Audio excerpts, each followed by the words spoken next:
Only 8 people in that gymnasium knew who the small Chinese man was. The 340-pound wrestling champion warming up center mat didn't know him. The tournament officials didn't know him. The 200 spectators filling the bleachers at Burbank Sports Arena didn't recognize the quietly dressed man in black standing near the entrance. That was about to change.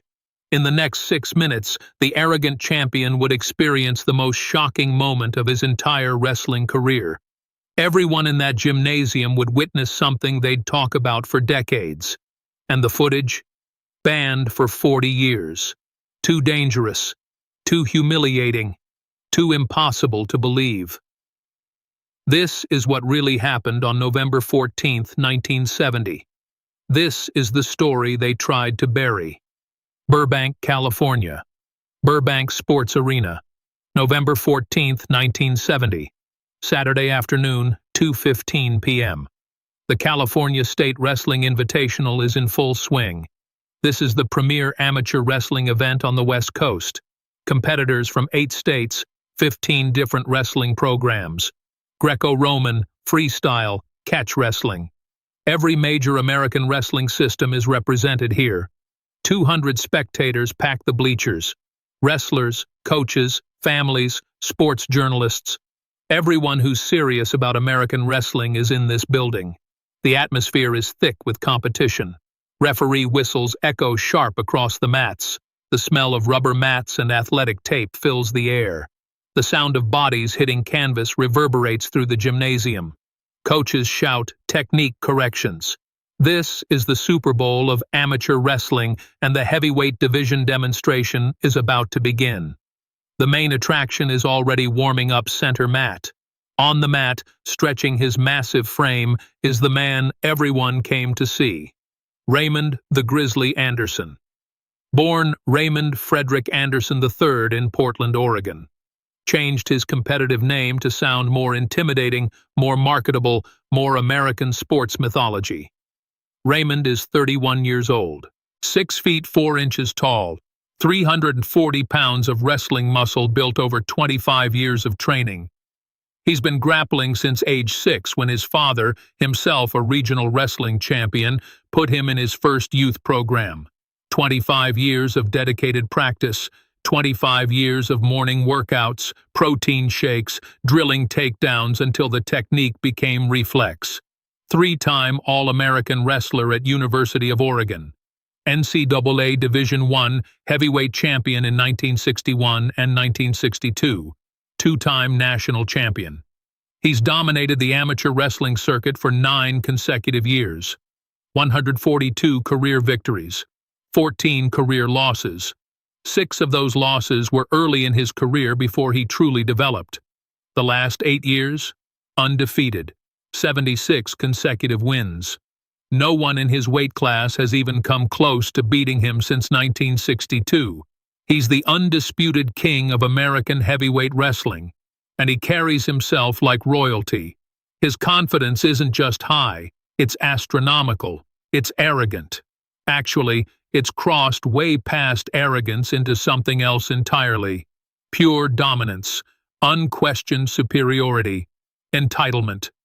Raymond stands center mat in his wrestling singlet, navy blue with gold trim, University of Oregon colors. His championship patch sits on his chest. All-American honors. National champion. Tournament. Victor 1969-1970. His muscles ripple as he stretches. His neck is thicker than most men's thighs. His arms are the size of tree trunks. His hands could palm a basketball like it's a tennis ball. He executes practice shots. Perfect double-leg takedowns on imaginary opponents. His technique is textbook Greco-Roman. Deep level changes, explosive penetration steps, crushing pressure. Everything by the American wrestling book. The audience watches him warm up, impressed, intimidated, respectful. He looks like a champion. He moves like a champion. And he never lets anyone forget that he is the champion. The tournament organizer hands him a microphone, a tradition before the heavyweight demonstration. The champion speaks, motivates, sets the tone. Raymond takes the microphone. His voice booms through the arena speakers, deep, commanding, confident to the point of condescension. Ladies and gentlemen, wrestling fans, fellow competitors, his voice fills every corner of the gymnasium. I stand here today as your 3-time national champion, 76 consecutive victories, 8 years undefeated in my weight class. The audience applauds. Polite, expected, standard. I have proven that American wrestling is the supreme grappling art on this planet, that Greco-Roman and freestyle wrestling represent the pinnacle of what the human body can achieve in combat sports. Some in the audience shift slightly. That's a bold claim. Combat sports communities are sensitive about superiority claims, different styles, different countries, different philosophies, different histories. Raymond continues speaking, his ego expanding with every word. I have faced every style of wrestler, every type of grappler, college champions, military combatives instructors, judo black belts, sambo practitioners from the Soviet circuit. I've defeated them all, convincingly, decisively. The audience is quieter now. Some disagree with this assessment. But Raymond is the champion. He's earned the right to speak. He's proven himself on the mat repeatedly for 8 years. Then Raymond makes a critical mistake. A massive mistake. A mistake that will define the rest of his life. I want to address something that's been bothering me lately. This recent trend of so-called kung fu, these Chinese martial arts, these flowery movements and unrealistic techniques flooding into American culture through television and movies. The audience tenses. This is getting controversial. This is crossing a line. Kung fu is not real fighting. It's performance. It's dance. It's movie choreography designed to look impressive on camera, but has absolutely no practical application against real grappling, real wrestling, real combat. In the back of the gymnasium near the entrance, a small man in casual black clothing shifts his weight slightly. His companion, a martial artist named Dan Inosanto, who knows exactly who he's standing next to, whispers quietly, "We can leave if you want." The small man shakes his head slowly, keeps watching, face expressionless.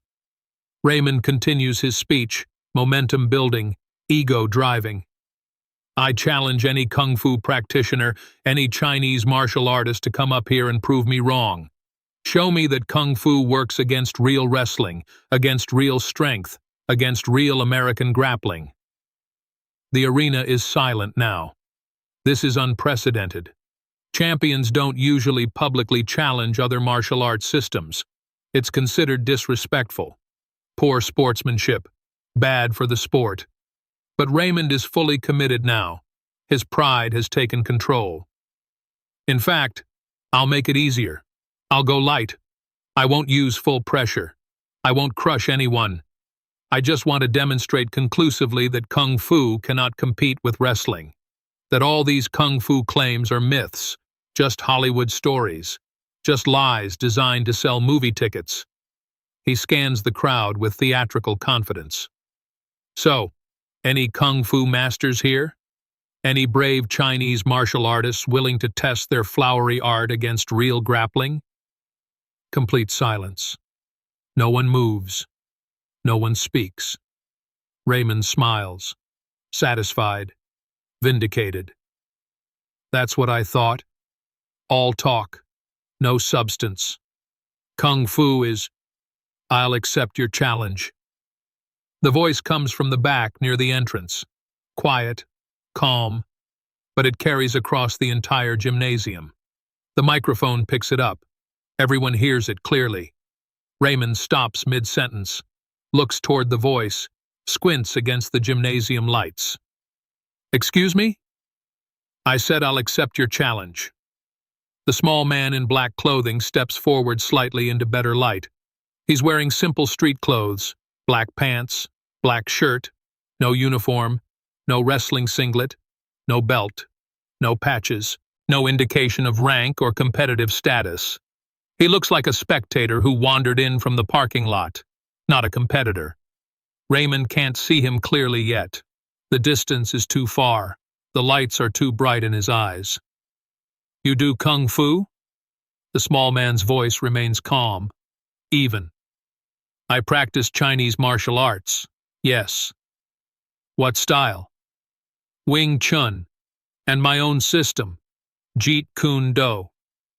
Raymond has never heard of Jeet Kune Do. Wing Chun he knows vaguely from a television show, some close-range Chinese style that looks ineffective against real power. And your name? Bruce Lee. Raymond still doesn't recognize the name. He's been so focused on wrestling tournaments, on American combat sports, on Greco-Roman competition. He doesn't watch Hong Kong cinema, doesn't follow kung fu demonstrations, doesn't know about the Green Hornet television show, doesn't know that Bruce Lee is already famous in martial arts circles across California. The 8 people in the audience who recognize the name immediately sit up straighter in the bleachers. This is about to become very interesting. One of them is Dan Inosanto, Bruce's training partner and friend. He's the one who was standing next to Bruce. He whispers urgently, "Bruce, you don't have to do this. Not worth it." Bruce whispers back, voice still calm. He asked for a kung fu practitioner. I'm answering. Raymond addresses the tournament official, the match referee. Are we allowing this? This isn't a registered competitor. He's not even in wrestling gear. The tournament official, Mr. Robert Chen, a longtime wrestling referee and coordinator, speaks into his own microphone. It's an open challenge. If both parties agree to a demonstration, not an official match, we can allow it. No scoring, no official judging, just a demonstration of different grappling philosophies. Raymond shrugs his massive shoulders. Fine by me. Let's show everyone what happens when kung fu meets real wrestling. This should take about 15 seconds. Bruce Lee makes his way through the gymnasium, down the bleacher aisle, across the floor, toward the center mat. People move aside as he approaches. Those who recognize him whisper to their neighbors. That's Bruce Lee from the TV show. The kung fu guy who does those incredible demonstrations. This is going to be fascinating. Bruce reaches the mat, steps onto the canvas, and now everyone in the gymnasium can see him clearly. He's small, 5 feet 7 inches tall, maybe 145 pounds in his street clothes, lean, defined, but not large, not imposing, not intimidating in a physical sense. Raymond towers over him, nearly 10 inches taller, almost 200 pounds heavier, in full wrestling gear, championship patches, massive frame. The visual contrast is absolutely stark. David and Goliath, except David doesn't even have athletic equipment. The audience murmurs, concerned, worried. This looks like a dangerous mismatch. Raymond is trying hard not to smile openly. This is perfect. This is exactly what he wanted. He expected some older kung fu master with credentials and traditional robes, not this small guy in street clothes who looks like he teaches dance classes. He's going to prove his point perfectly. You're absolutely sure you want to do this? Raymond asks, offering what seems like a generous way out. I'm sure, Bruce says calmly. No hesitation, no doubt. Mr. Chen addresses the audience through his microphone. Gentlemen, for those who don't know, this is Bruce Lee. He's a martial arts instructor from Los Angeles.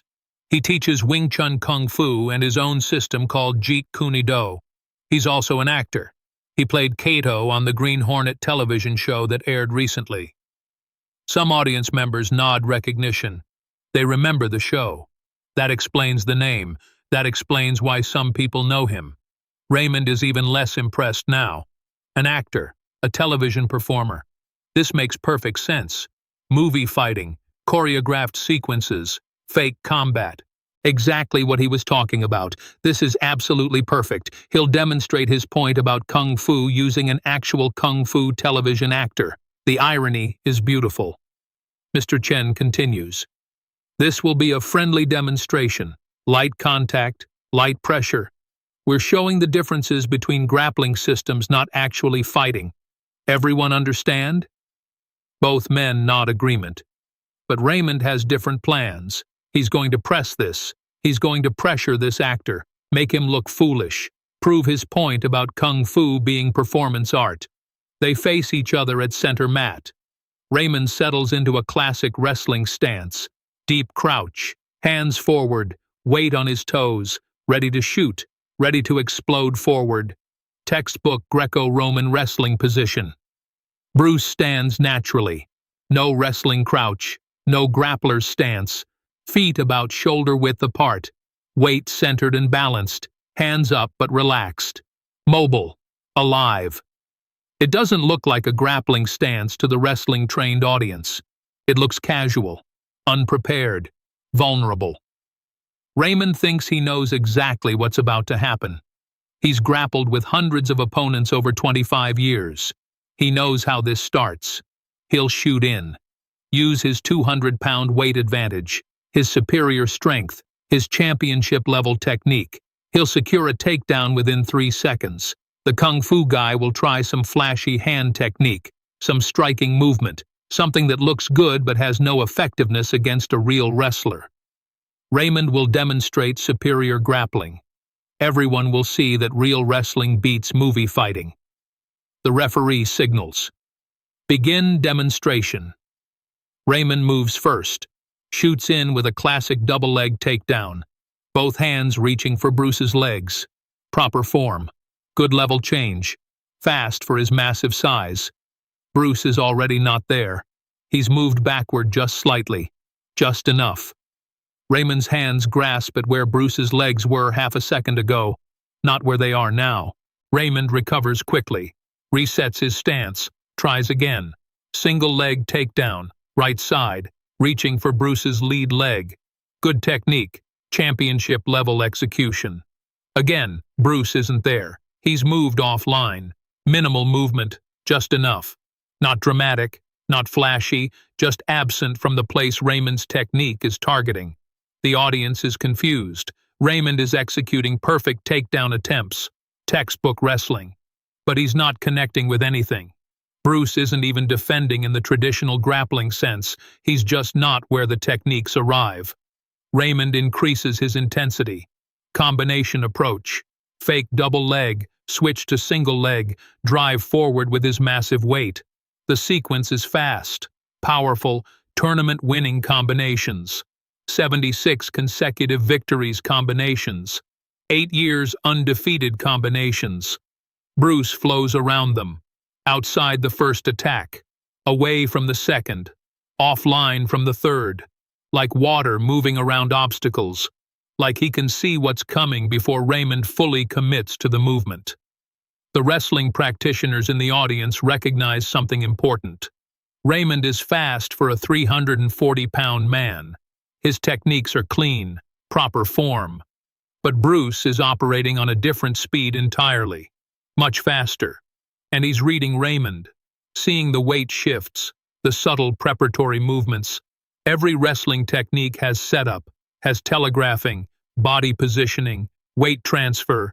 Bruce sees it, processes it, responds before the technique fully develops. Raymond is getting visibly frustrated now, breathing harder. He's throwing perfect wrestling techniques into empty space, landing nothing. He decides to abandon the light contact agreement, forget being gentle. He wants to touch this guy, prove the point decisively. He launches a full-power double-leg takedown, real commitment, real intention, 340 pounds of wrestling champion driving forward like a freight train. Bruce's response is precise, clinical. His hands make contact with Raymond's reaching arms at exactly the right moment. Not blocking, intercepting, redirecting. Just a few inches of angle change, just enough to send Raymond's momentum slightly offline. Raymond's massive body continues forward, but the trajectory is wrong now. The balance is compromised.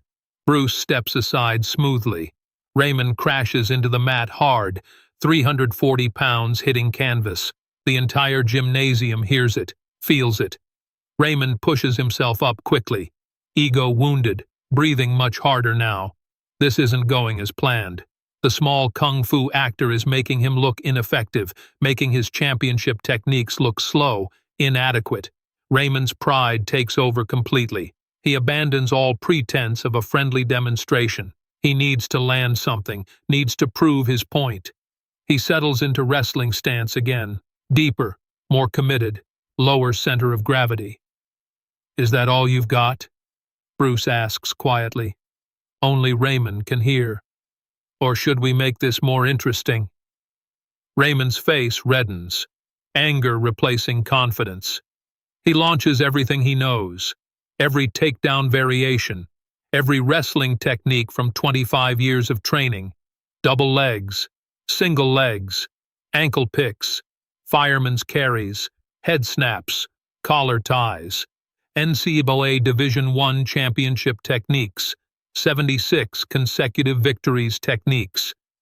Bruce moves through them like smoke, slipping, evading, redirecting. His hands touch Raymond's arms, wrists, shoulders. Light contact, just enough to change angles, just enough to show he could stop the techniques if he wanted, just enough to demonstrate control, just enough to prove a point. The audience sits in absolute stunned silence now. They came to watch wrestling demonstrations. They're watching something completely different, a totally different understanding of combat, different philosophy, different movement, different principles, different reality. After 45 seconds of Raymond's continuous assault, Bruce decides to end the demonstration.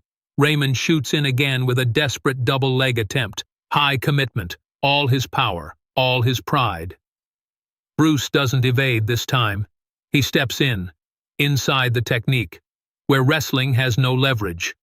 His right hand makes contact with Raymond's throat, not striking, just positioning, fingers extended, perfectly placed, 1 inch away from Raymond's windpipe, extended, controlled, precise. 1 more inch of pressure and Raymond would be in serious medical trouble, unable to breathe, unable to continue. The demonstration is over.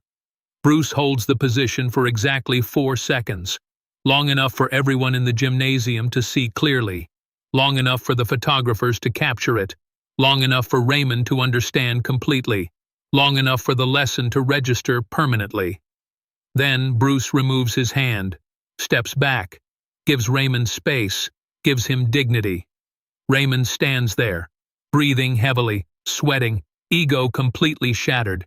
He just got dominated by someone 200 pounds lighter, someone without wrestling credentials, someone he called a movie actor, someone he said practiced fake fighting.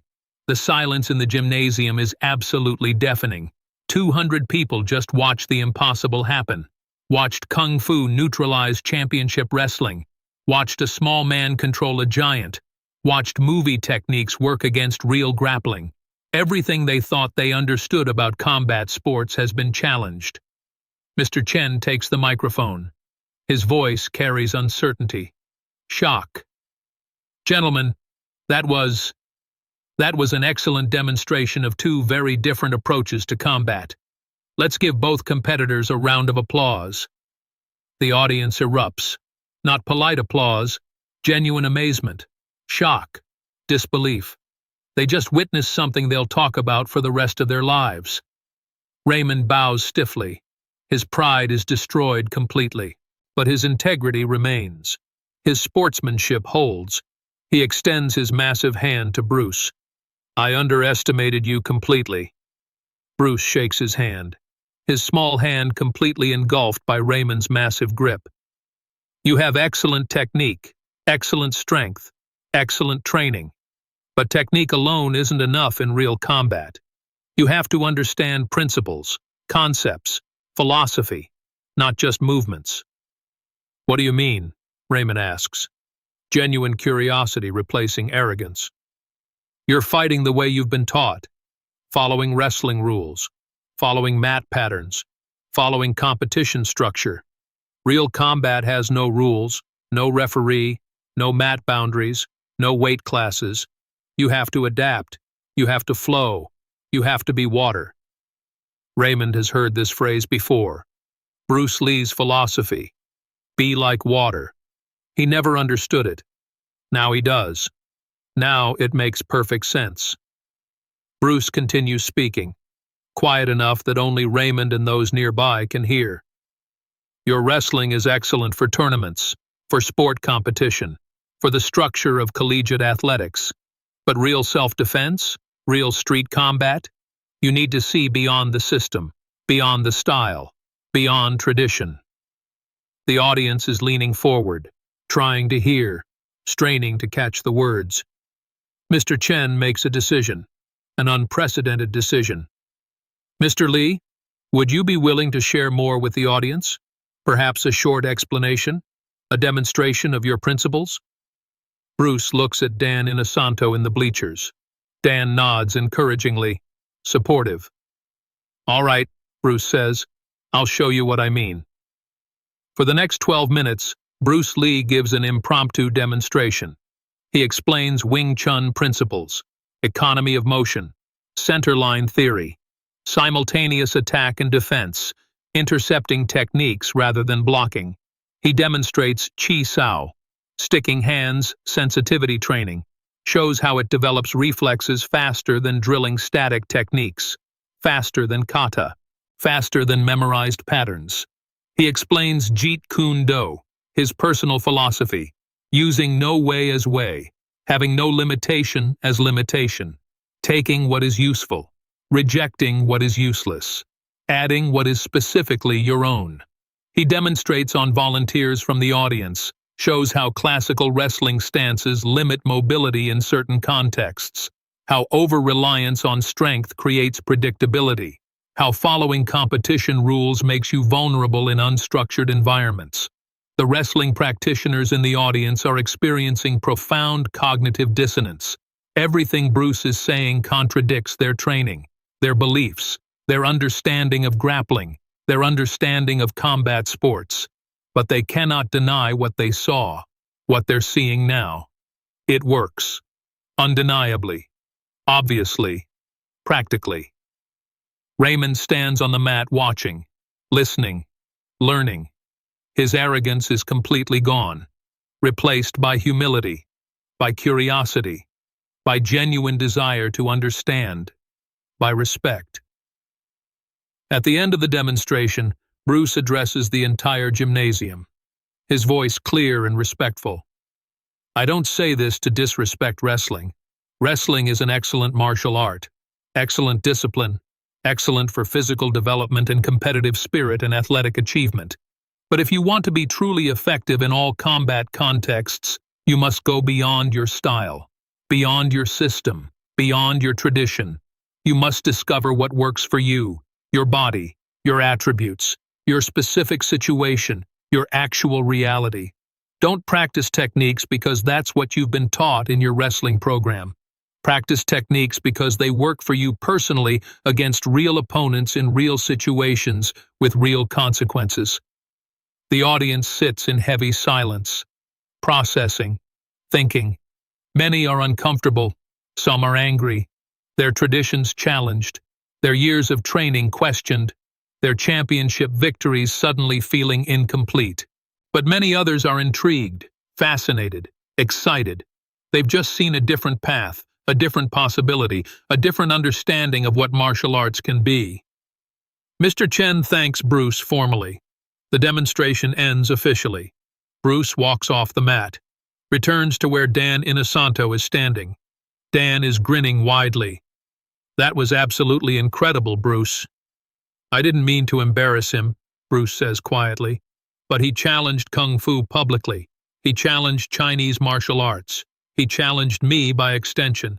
He needed to understand what he was dismissing. Oh, he understands now. Trust me, he'll never forget this.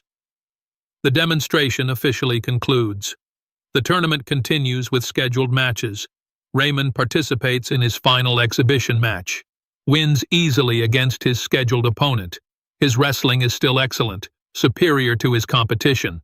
But something fundamental has changed inside him. His confidence is different now, more humble, more aware, more open. After the tournament ends, Raymond approaches Bruce in the parking lot. Evening is settling over Burbank. The gymnasium is emptying slowly. Mr. Lee, can we talk privately? Bruce nods. They sit on the hood of Bruce's car, a black 1970 Porsche 911. The California evening air is cool and clear. Raymond speaks first.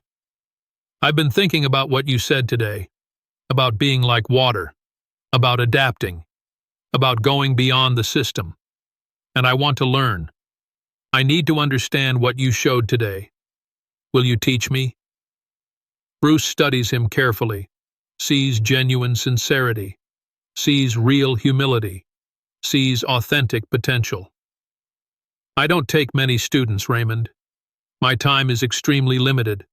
I'm filming television shows and movies, teaching private clients, developing my system, training my own body daily. I understand completely, Raymond says. But I'm asking anyway. I'm willing to work, to train hard, to learn, to start over if necessary. Bruce considers this carefully. Thinks, you don't have to start over. Your wrestling is excellent. Your foundation is incredibly solid. You just need to expand it, to see beyond the competition system, to understand principles rather than just techniques. Will you teach me those principles? I'll give you a chance. Come to my school in Los Angeles, Chinatown location, Wednesday evenings at 7 p.m. We'll see if you're genuinely serious about this. Raymond shows up that Wednesday, and the next Wednesday, and every Wednesday after that for the next 3 years. He trains with Bruce Lee, learning Wing Chun close-range principles, learning Jeet Kune Do philosophy, unlearning the limitations of competition-only wrestling, learning to adapt his massive strength to fluid principles. He continues competing in wrestling tournaments for 2 more years, wins another national championship in 1971. But his approach has changed completely. His understanding has deepened fundamentally. He fights differently now, more fluidly, more adaptively, more efficiently, more like water. The 8 people in the audience who recognized Bruce Lee's name that day, they told everyone they knew what they witnessed. Word spread rapidly through martial arts communities. The wrestling world talked endlessly, debated fiercely, argued passionately. Some dismissed the entire story. Sour grapes, exaggeration, impossible. But those who were actually there, they knew the truth. They saw it with their own eyes. Many came to Bruce's school afterward, wanting to learn, wanting to understand, wanting to see beyond their own systems. The footage from that day, shot by 2 amateur photographers in the audience, Super 8 cameras, grainy quality. But it showed everything. The complete sequence. Raymond's failed takedowns, Bruce's effortless evasion, the final positioning, the 4-second hold. The footage was too controversial, too dangerous for Bruce's growing Hollywood career, too humiliating for Raymond's wrestling reputation, too challenging to traditional martial arts hierarchies. The footage was locked away, kept private, hidden from public view for exactly 40 years. Released only in 2010 after both Bruce Lee and Raymond Anderson had passed away, when it could no longer damage careers or egos or reputations. Raymond the Grizzly Anderson retired from competitive wrestling in 1973 at age 34. Final record, 186 wins, 14 losses. He became a wrestling coach and martial arts instructor, teaching a unique blend of Greco-Roman wrestling and Jeet Kune Do principles, honoring both his roots and his evolution. He told his students about November 14, 1970, for the rest of his teaching career. The day his arrogance met humility. The day the champion became a student. The day Bruce Lee taught him that being the best in your competitive system isn't the same as being truly prepared for reality. And the day he learned that the deadliest opponent is always the one you underestimate based on size alone. 200 witnesses, 8 who knew who Bruce Lee was before, 1 who learned the hardest lesson of his life, and 1 who taught without seeking recognition. November 14, 1970, Burbank Sports Arena. The day Kung Fu earned respect from American wrestling. The day Bruce Lee stepped onto the mat and changed combat sports forever. The day the footage was created that would be banned for 40 years because the truth was too powerful to release.